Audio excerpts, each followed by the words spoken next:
There comes a time in every life when you walk through a desert. Maybe you're in one right now, emotionally dry, spiritually empty, financially barren. You feel like nothing's growing, nothing's moving. It's just heat, pressure, and silence. The more you pray, push and plan, the more it feels like the sun keeps rising and the oasis keeps fading. But what if I told you that the desert isn't here to kill your dreams? It's here to clarify them. You see, most people panic in the desert. They beg for rescue. They look for shortcuts. But the strongest people, the ones who create change, who lead, who rise, they understand a deeper truth. Rivers don't form where life is easy.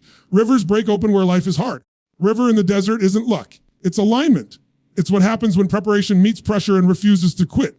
It's the product of a person who decided to keep digging, even when everyone else walked away. You don't find flow until you fight through the stillness. You don't feel power until you face your emptiness. You've been told to fear the desert.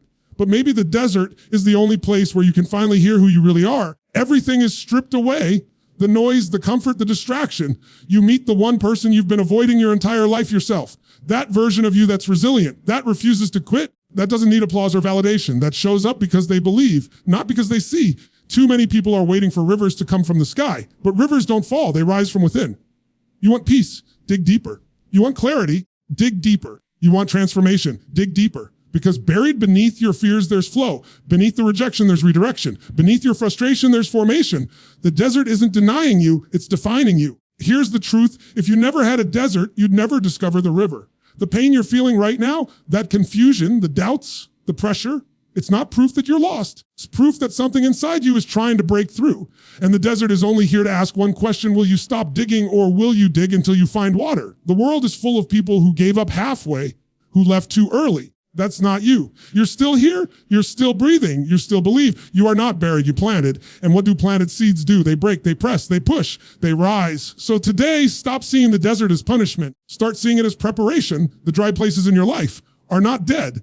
They're dormant, watching, asking if you'll keep showing up with belief, with action, with fire. Because if you do, if you refuse to back down, one day, you least expect it, that river will burst forth. And the very desert you cursed will become the place you bless. You are the source. You are the well, you are the river. Now let it flow. Every person walking this earth has either been through a desert season, is currently in one, or will one day enter it. It's not a matter of if, it's a matter of when. The desert looks different for everyone.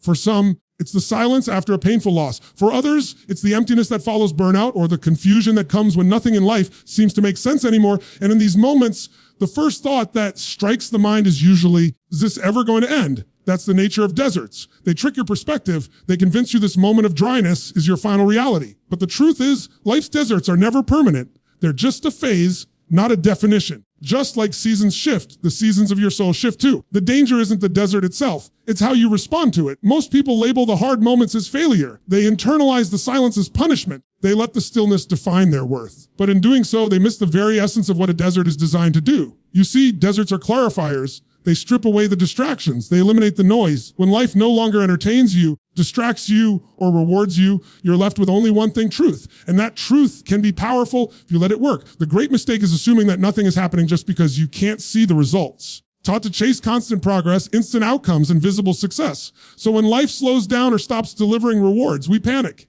But what if the pause is the process? What if the desert is the place where you don't grow outward, but inward? If the roots of your character are being stretched so deep in silence that you'll one day be able to stand tall in any storm, just like a seed must be buried in still soil before it breaks open and grows, people must go through seasons where everything looks dead, but something is secretly developing. In nature, the desert is not just sand and suffering. There are hidden water tables under the surface. Some of the strongest trees and deepest wells exist right in the heart of the driest places. And the same goes for your life. That job that feels like it's going nowhere might be building a discipline in you that will outlast any career. That relationship that tested your patience may have taught you the depth of your own resilience. That health battle might have awakened gratitude for things you used to ignore. When you look at it that way, the desert becomes less of a wasteland and more of a workshop. There's a shift that happens when you begin to understand that this season, this difficult, dry, uncomfortable place, isn't meant to destroy you. It's meant to awaken you. You've been asking for strength, and here's your training ground. You've been praying for clarity, and here's your silence. You've been craving transformation, and here's your resistance. The breakthrough doesn't begin when the desert ends. It begins the moment you stop fighting the desert and start learning from it. But remember this, just because the desert is temporary doesn't mean it's easy. You will feel like giving up. You will question your path. There will be moments where your faith feels small and your fear feels enormous. But even in those moments, you must remind yourself this isn't forever. You are not stuck. You are passing through. You are becoming. You are evolving. The old you may not survive this journey, but the new you will be born from it. And that's not something to fear. It's something to embrace. When you feel like life is dried up, when you're surrounded by silence and uncertainty, you see no evidence of growth. That's when you double down. That's when you anchor into discipline, lean into your values, keep moving even without results. Because deserts don't mean death. They mean delay. And delay is not denial. When you're in the middle of a hard season, don't just ask how to escape it. Ask what it's trying to build inside you. Ask what kind of person you need to become to cross it. Because every desert has an end. Every season shifts. When you make it through, you'll look back and realize it wasn't the river that changed you. It was the desert that made the river possible. What you call a desert, someone else might call destiny. The way you name your situation shapes how you move through it. Most people go through difficult seasons and immediately attach negative meaning to it. I'm stuck. I'm cursed. Nothing good ever happens to me. But the truth is, perspective is the lens through which you interpret your entire life. If that lens is cracked by fear, bitterness, or victimhood, even the most powerful lessons will look like punishment. Miss the breakthrough because you weren't trained to see it. The difference between people who grow in the desert and those who wither is rarely their circumstances.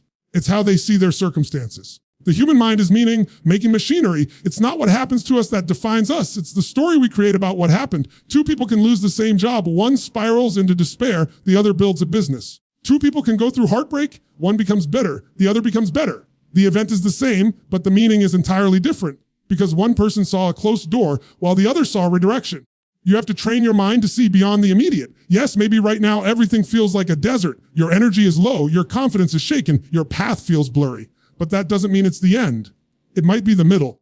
Better yet, the beginning. What if this season you're calling a curse is actually a setup for a comeback? What if the silence is not rejection, but protection? What if life is not punishing you, but preparing you? We are conditioned to seek comfort. That's natural. But growth rarely happens in comfortable spaces. Think about it. When was the last time you grew significantly while everything was perfect? It's the struggle that stretches us. It's the pressure that reveals what's real inside us. Diamonds aren't formed in luxury. They're formed under intense heat and pressure. And the same principle applies to your life. You shift your mindset and start asking better questions. What is this here to teach me? Instead of why is this happening to me? You move from powerless to powerful. It takes emotional maturity to see pain as a teacher. That maturity starts with awareness. You begin to realize that maybe the things you've been calling obstacles are actually invitations. Invitations to dig deeper, to confront what's been hiding, to develop character that's unshakable. Most people never do this. They numb themselves. They complain. They wait for the storm to pass without learning what the storm came to reveal. But the few who choose to engage their struggle, who decide to reframe their pain, become unbreakable. Because once your mind is trained to see opportunity in adversity, you're no longer a victim of your environment. You become the architect of it. You can be in the worst place and still find something to build. You can be alone and still feel full and still feel wealthy. Because abundance is not a number. It's a perspective. And peace is not a place. It's a decision. This isn't about pretending everything is okay when it's not. It's about choosing how you respond when it's not. There's a massive difference. Toxic positivity ignores pain. Real resilience acknowledges it, but refuses to be consumed by it. When your perspective is grounded in growth, even failure becomes fuel. Even heartbreak becomes healing. Even delay becomes divine. The truth is every desert has something sacred buried within it, but it won't reveal itself to someone who's looking through the wrong lens. So ask yourself, are you calling a desert today? And what would change if you believed this moment was for you, not against you? Because if you keep seeing your life through the lens of loss, you'll keep attracting struggle without growth. If you begin to view this season as necessary, even if it's not comfortable, you'll start finding rivers where others see sand. And that's when the shift happens. That's when you stop waiting for the situation to change. You start changing your relationship with it. That's when you stop asking for the desert to go away and start realizing the desert is doing work that couldn't be done in the valley. That's when you understand that the breakthrough you're chasing is already within you. It's just waiting for your vision to catch up, because the moment your perspective changes, so does your power. You're walking through a dry season of life where everything feels barren, unproductive, or unclear. It's easy to wait for some miracle to show up and rescue you. People spend years hoping for the external conditions to change, right person to walk into their life, the right opportunity to appear, the right time to come. But that's not how rivers are formed in deserts. They don't appear overnight. They're built day by day, action by action, choice by choice. They're built from the inside out. What feels like a desert in your life might not be because the land is dry. It might be because you've stopped digging. You've stopped working your habits. You've stopped aligning your energy. You've stopped believing that daily actions matter. But the truth is, rivers don't appear by chance. They're carved by consistency. What you do when nobody's watching, what you think when nobody's clapping, You choose when nothing's changing.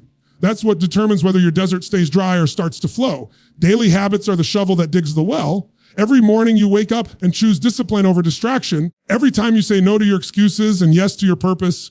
Every time you reject comfort to step into growth. That's a dig. That's a stroke into the unseen layers of your life. And while it may not look like anything on the surface, something is shifting beneath it. Water always moves before it's visible. You feel the resistance first, long before you ever taste the result.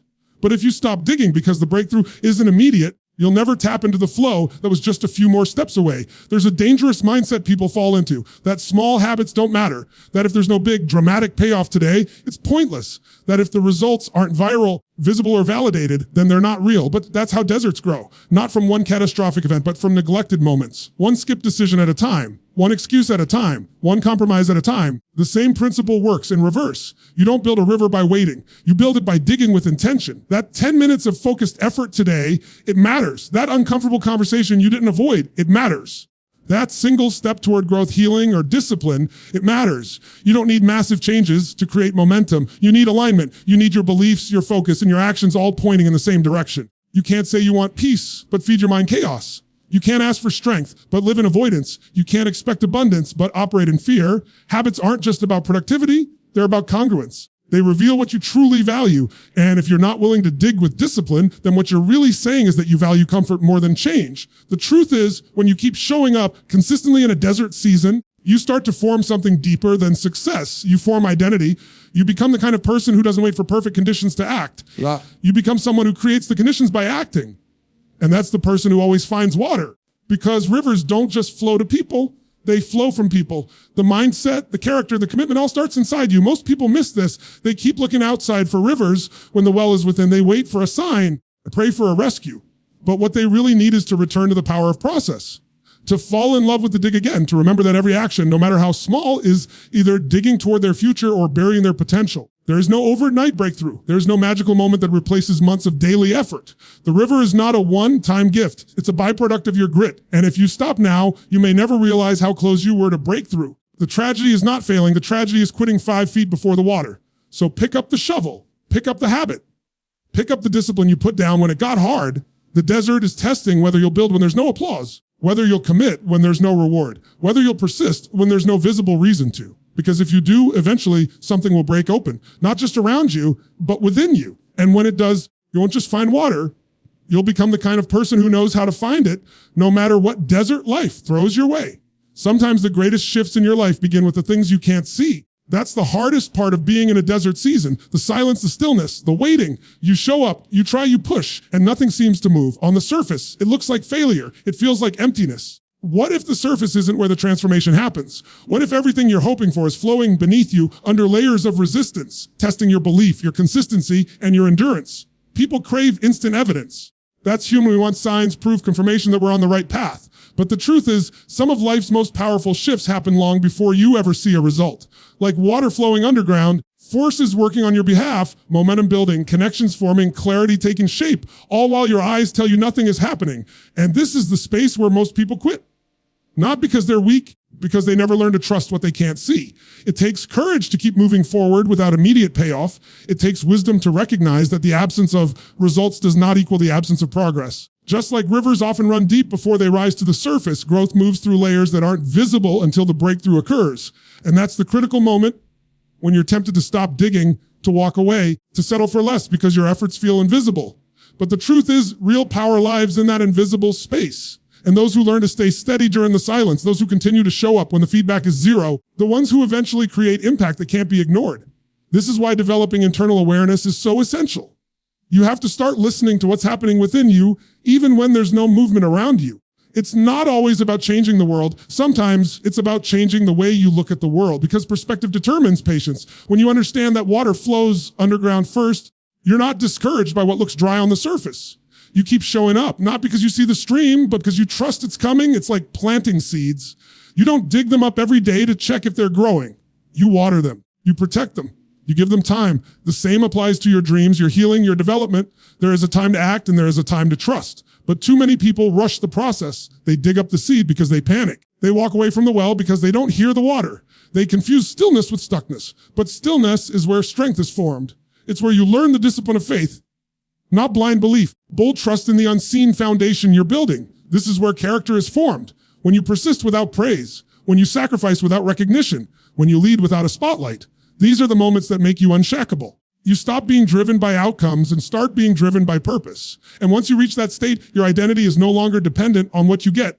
It's rooted in who you've become. If you're in a desert right now and nothing seems to be working, don't rush to escape. Instead, listen closely. What lesson is this silence teaching you? What strength is this struggle developing in you? What clarity is hiding beneath the confusion? Just because you can't see the water doesn't mean it's not flowing. Your only job is to stay aligned, stay faithful, and keep walking step by step, breath by breath.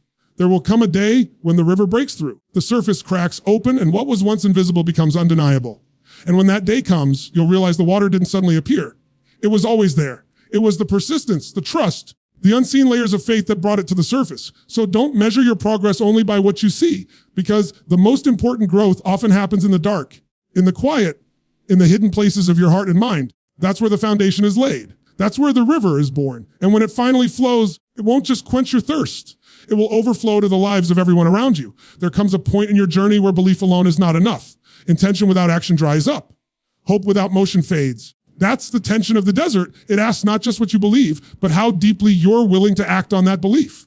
When everything in you feels tired, when results are invisible, and when doubt starts speaking louder than faith, the question isn't just what do you hope for? The question becomes, what are you doing with that hope? Faith on its own is powerful, but faith, when fused with effort, becomes unstoppable. You can't just wish your way out of the desert. You can't just affirm your way into a new season. You must move. You must act. You must make decisions that align with the outcome you claim to believe in, even when it's hard, even when it's quiet, even when nothing seems to be changing. The people who create rivers in the desert are not just dreamers, they are doers. They believe deeply, yes, but they also dig daily. They pray and they plant. They speak life, and they also show up when life feels lifeless.